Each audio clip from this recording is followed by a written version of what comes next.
কি হয়েছে? ওভারকোটটা স্যার চুরি হয়ে গেছে, নতুন ওভারকোট স্যার। নতুন ওভারকোট চুরি হয়ে গেছে? হ্যাঁ স্যার। কি করে চুরি হলো?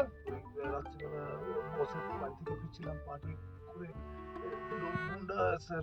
রাত্রিবেলা বসের বাড়ি থেকে পার্টি করে ফিরছিলে? বাবা, কটার সময়? ও হবে স্যার এই রাত 12টা বেজে গেছিল স্যার। বাবা, রাত 12টার সময় বসের বাড়ি থেকে পার্টি করে ফিরছিলেন, তারপর? দুটো গুন্ডা স্যার আমার আশির গুগল দিয়ে বানানো কোটটা স্যার চুরি হয়ে গেছে। আপনি যদি একটু সুপারিশ। এক মিনিট। রাত্রি 12টার সময় বসের বাড়ি থেকে পার্টি করে ফিরছিলেন, দুটো লোক আপনাকে ফলো করছিল, আপনি টেরও পাননি, তাই তো? তারপর তারা আপনার মাথায় হাত বুলিয়ে জ্যাকেটটা খুলে নিয়ে চলে গেল। নিয়ে গেল স্যার। শুনুন, রাত বিরেতে 12টা, 12:30, 1টার সময় মদ খেয়ে টুল হয়ে এদিক ওদিকে ঘুরে বেড়াবেন আর আপনার জ্যাকেটের দায়িত্ব আমরা নেব? স্বয়ং ঈশ্বরও তাদেরকে বাঁচাতে পারে না।